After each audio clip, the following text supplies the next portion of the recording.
Ben Harper. Hi, Rain. Thank you for having me back on LaunchLeft. Thank you for being here, and this time in person, not on Zoom. What a delight! Yeah, we pushed through. We did.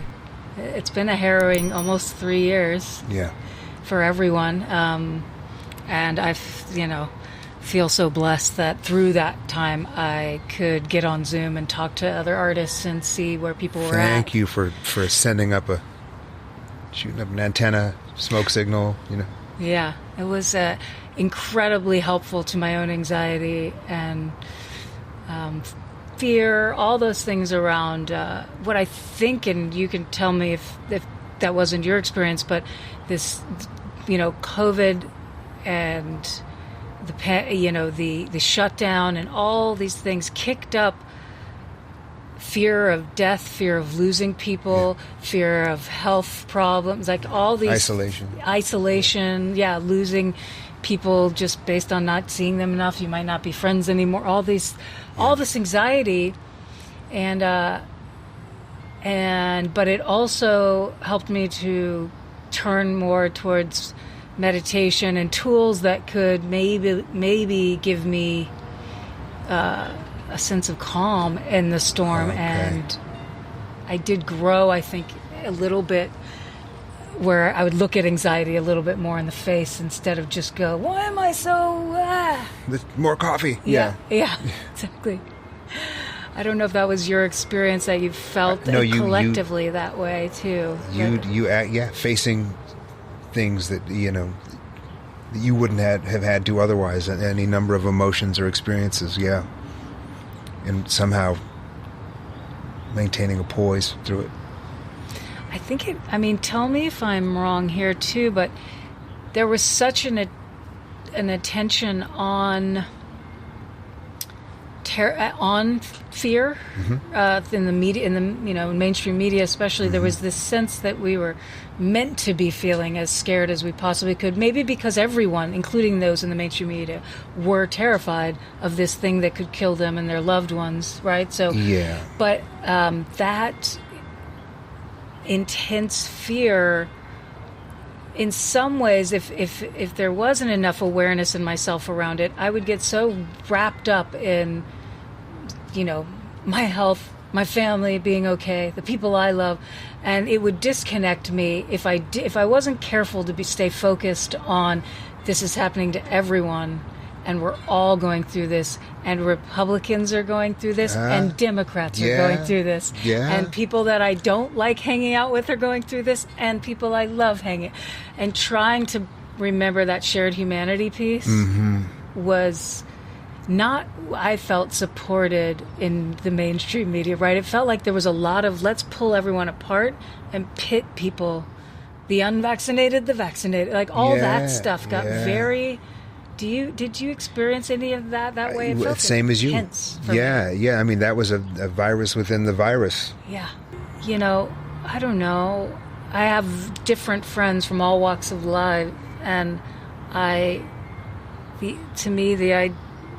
some were very much like, I'm not going to stop living my life, and be under this fear blanket that I have to be locked somewhere and never. Like, of course, I'll take one for the team. I'll wear the mask. I'll do what I got to do. But I don't want this to mess with my mental health to the point where I stop needing... Especially if your mental health was challenged to begin with, I suppose. Right. So as much as we like to consider ourselves, a planet with how many billion? 9, I think. Maybe more. The truth is, there's 9 billion planets. Everybody's their own planet. The planet itself is just another citizen of nature, really. So everybody's going to have their own orbit, and it turns out it's safest at about 6 feet. Who knew? What fascinated me is when I'd go to the market masked, to sustain and survive. And everybody was well aware that 6 feet was kind of the common... Like, I'd see somebody in an aisle, and I'd just pick another aisle. But I would be fascinated because we so need each other and don't know it. It's just so in our unconscious and subconscious that people would just saddle right up. And I'd be picking out, my pasta, and somebody would like reach right up and like touch my hand and grab the box near, because they needed to connect. You know, it was wild to see just the how that sort of challenged human nature as proof that like we're dealing with nature, like we're dealing with like a vine growing towards its like vine. It's fascinating. Yeah, I mean, I felt like when you said there's 9 billion planets, and that's true, and at the same time, we're all connected. So then there's this, both things are true, like you just shared. It's like, can't help but, even when we're supposed to be apart, we just gravitate to, you know, we need human contact. And we're also, I suppose, arguably all from the first woman and man. Right. Unless different people just, you know, it's hard to reconcile the interconnectedness of humanity at times when there are people that are so different, whether it be, you know, just surface level or just perspective. But we surely are. It becomes more clear every day that maybe, as I said, maybe we're not those individual planets as much as we are genetically interwoven. Now, going back to the fact that we all were sequestered, we all were inside. You and I last spoke when we were on Zoom during the heart of it, in many ways, or the middle of the lockdown, so to speak. I know that since then, as things have begun to open, it is not over, but it certainly feels much less acute. You have also left the house and been able to play music. Probably a half dozen shows since things started opening up, and there's another half dozen shows coming up, and then I'm going to, what looks like, tour in Europe for 7 weeks. That's like a proper rock and roll tour. Wow. I'm hopeful, knock on wood. When can we expect that? That's going to be July 4 through August 10th. So that's soon. It's coming up. Wow. Yeah. Before that, we'll be at Red Rocks with Stephen and Damian Marley, doing our own shows in Vegas, Taos, New Mexico, just bouncing around a little bit. Fantastic. Yeah, I'm excited about it. The rehearsals have been going great. I have a new record coming out as well in July, and yeah, it seems like it's on the move.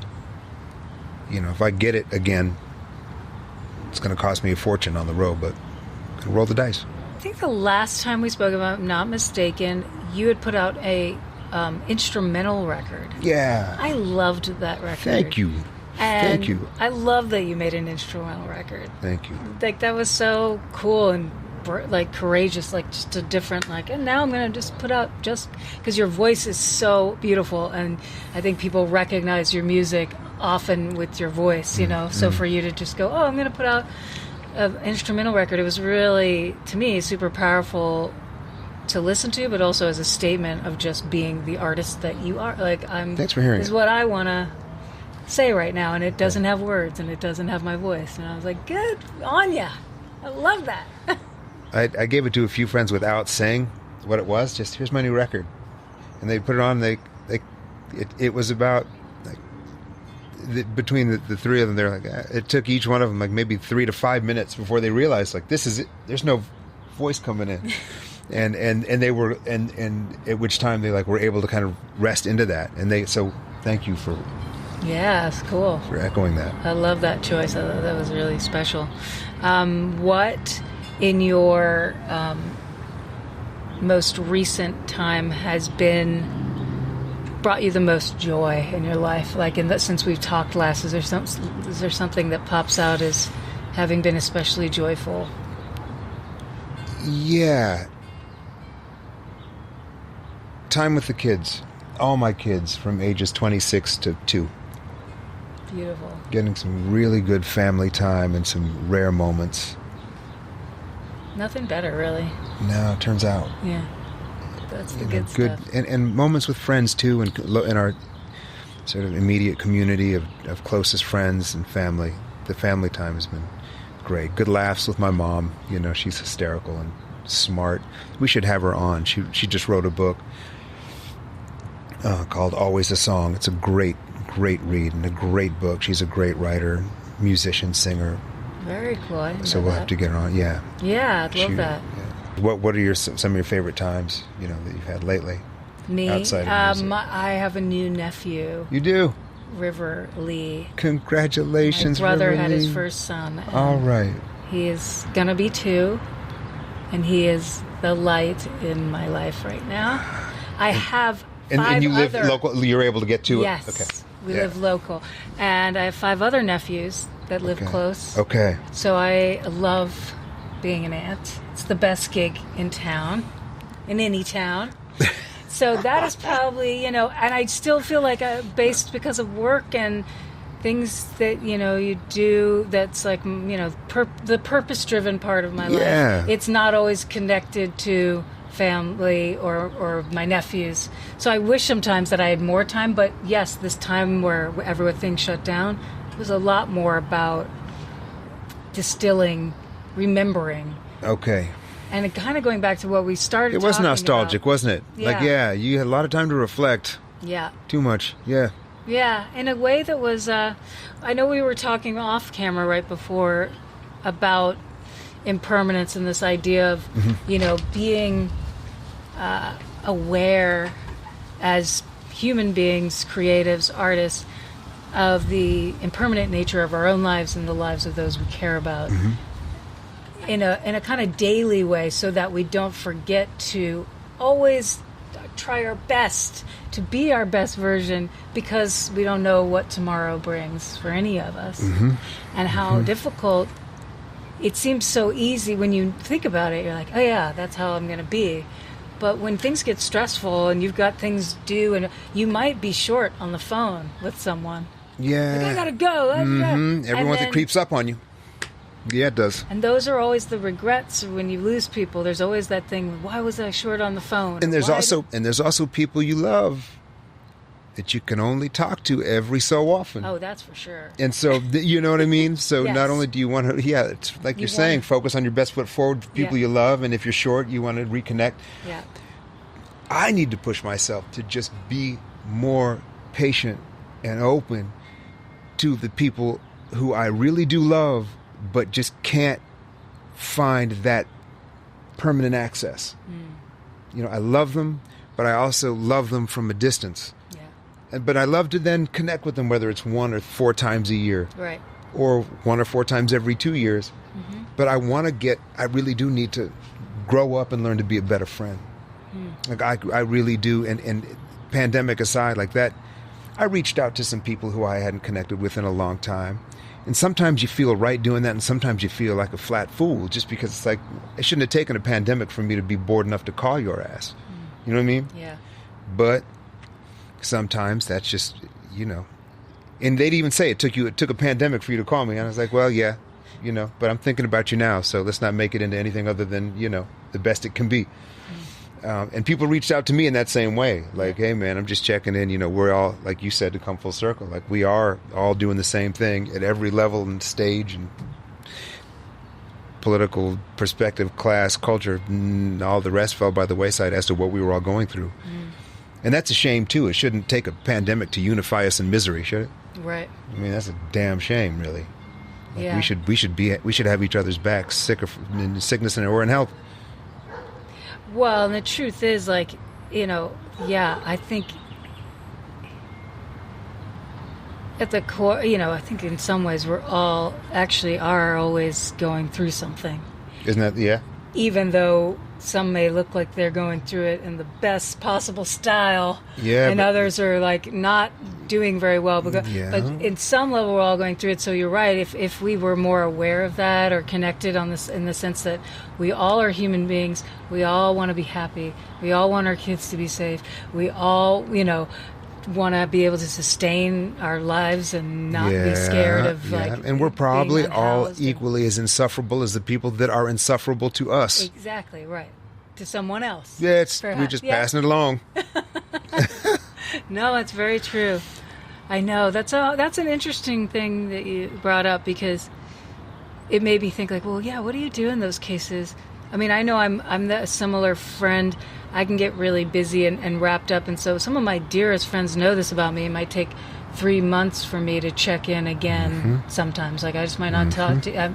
It doesn't mean I call every day if you're my best friend. It might mean I don't call for 3 months. That's what makes us best friends, is you know that about me, right? Yeah. But at the same time, like, what would be that thing so that someone always knew, no matter what, if impermanence intervened in their life or yours, that you had said, I love you, and it's been a privilege to be in your life, and I hope you know that. Yeah. And you know, getting that opportunity with people doesn't always happen. Yeah. Yeah, I need to, I'm going down the laundry list now with people I need to say that to.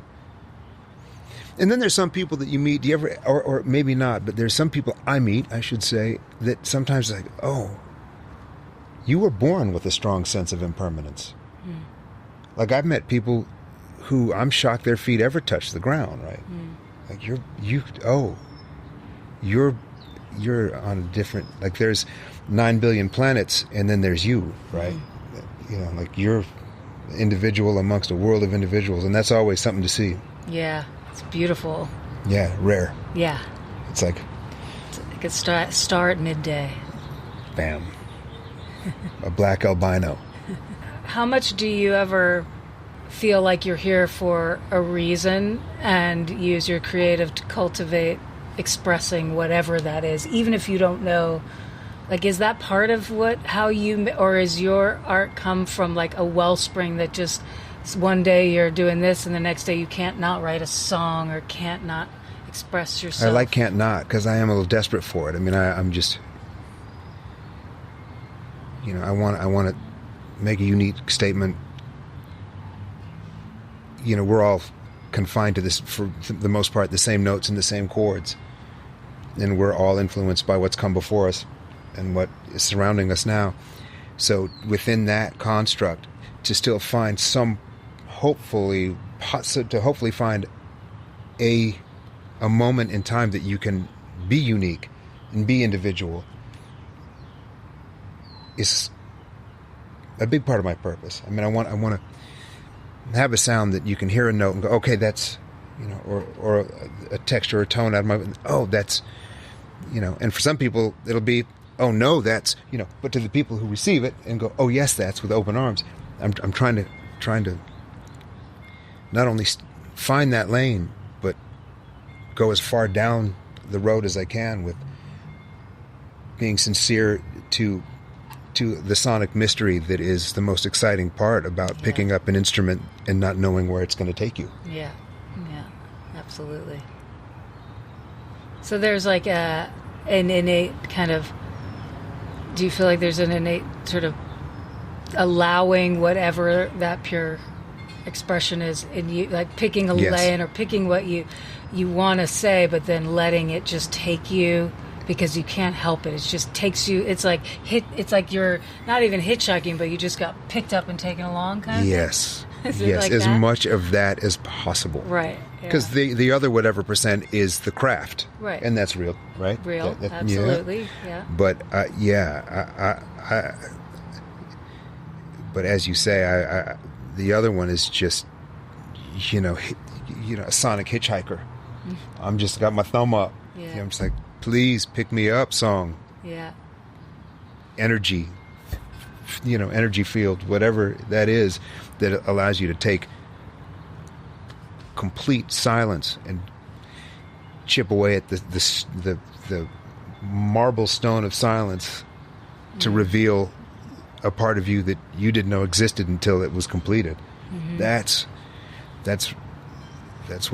the pull, and the business and the ambition and the ego and all of that then kind of bounces off of that in its own way, and, you know, sometimes makes you say things, makes you speak without thinking, or think without speaking, or, you know, reach for something that you only push away further the more that you reach towards it, and all of that stuff. And, you know, but that's great too, because I just find, as long as you don't compare yourself to anyone else, never put yourself up against anyone else's accomplishment, what you've done to what they've done to what they could do to what you, never ever, you know, just wear that pen and paper out, just go. That's what I do. And that... Because you can't be an individual when you're comparing yourself to 10 other people or you can. Trying to reach for somebody else's success. You're just... it's easy for you to say, well, you're successful. Well, not really. I mean, sort of, you know what I mean? Like, not... In certain circles, I'm successful. In other circles, I'm completely irrelevant.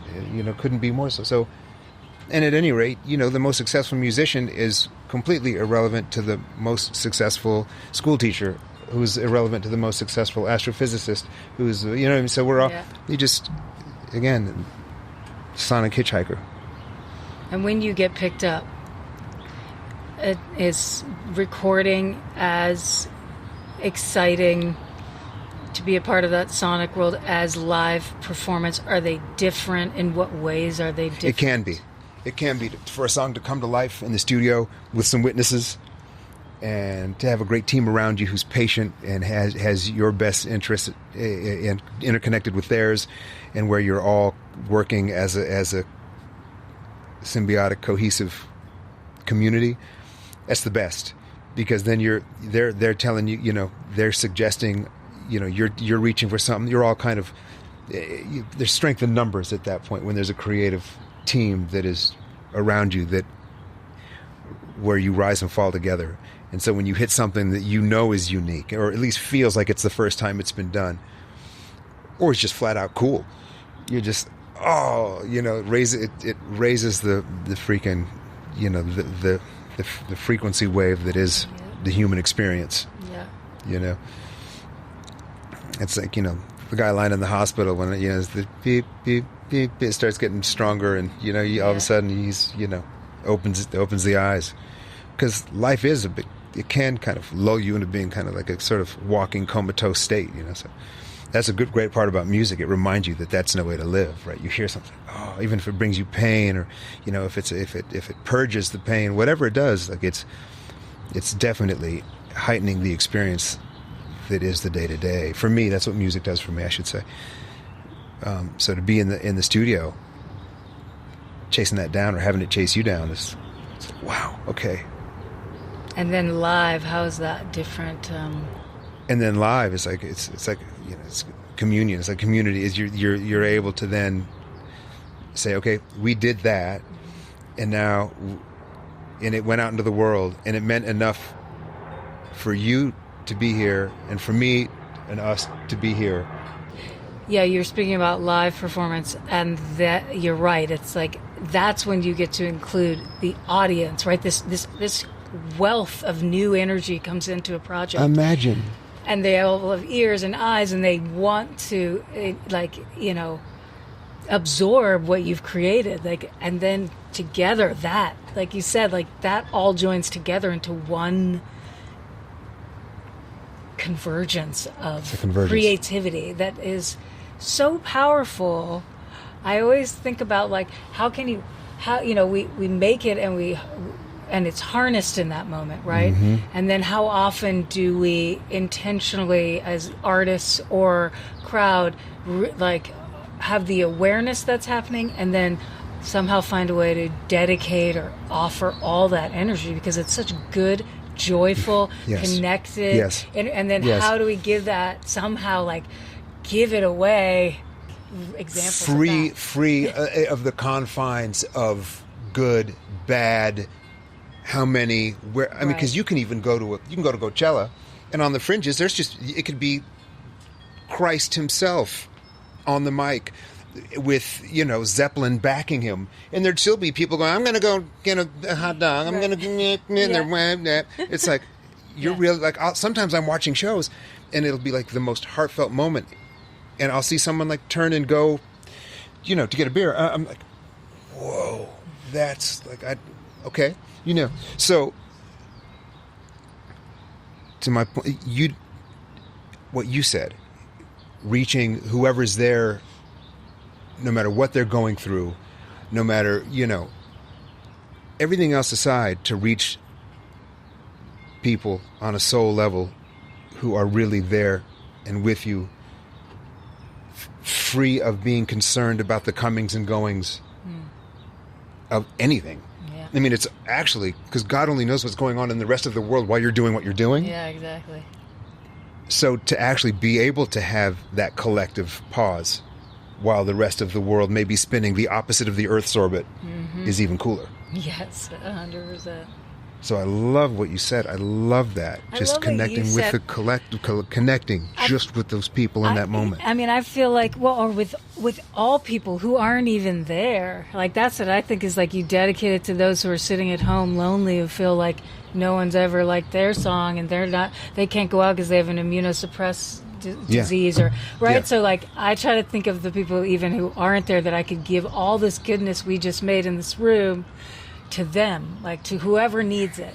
And that takes me out of like, did I do a good job? Did everyone like it? Do they like this sort of my baseline? Yeah. The things that can consume all of us, just our humanity, which peaks its head right above our spirit a lot when we're in the throes of creation. There's this constant tug of war between, being a consummate professional / do people like it? Am I doing a good job? How's the sound? Did they screw up? Like that whole thing.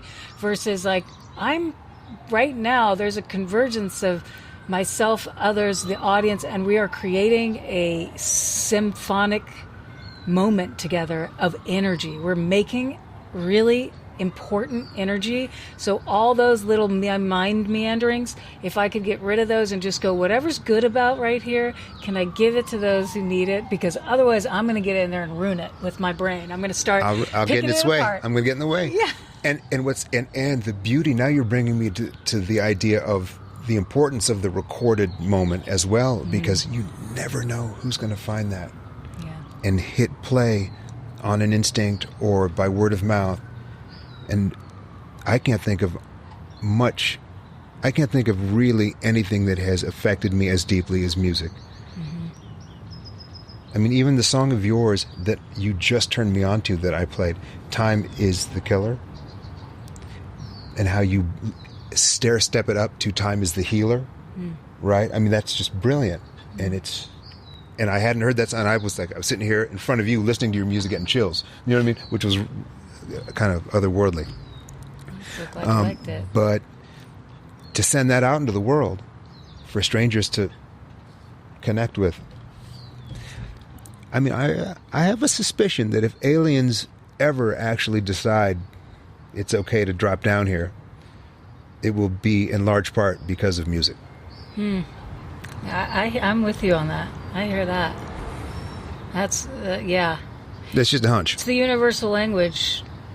Right? They might not speak English or Spanish or Dutch or German or Russian or any of the other languages we have, but they will speak music. They will feel that. They have to. I mean, they say like the first thing that happened when the universe was sound, was the big, like that explosion that's like in our beings, is like, that's what we hum with, is the hum of the universe. So of course music touches everyone, even people who are paralyzed. I've seen the most incredible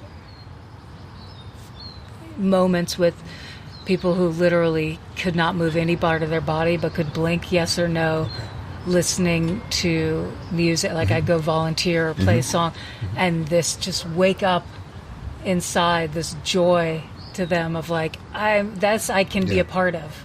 I can be a part of it. I did a show at the Hollywood Bowl once, and the whole, on the side of the stage, there's not really a side stage at the Hollywood Bowl, but we did it for this particular show, lined up the drummer has a chair that resonates with every kick drum and snare. I mean, the low end, so every beat comes through the chair with an electric kind of a pulse on the seat.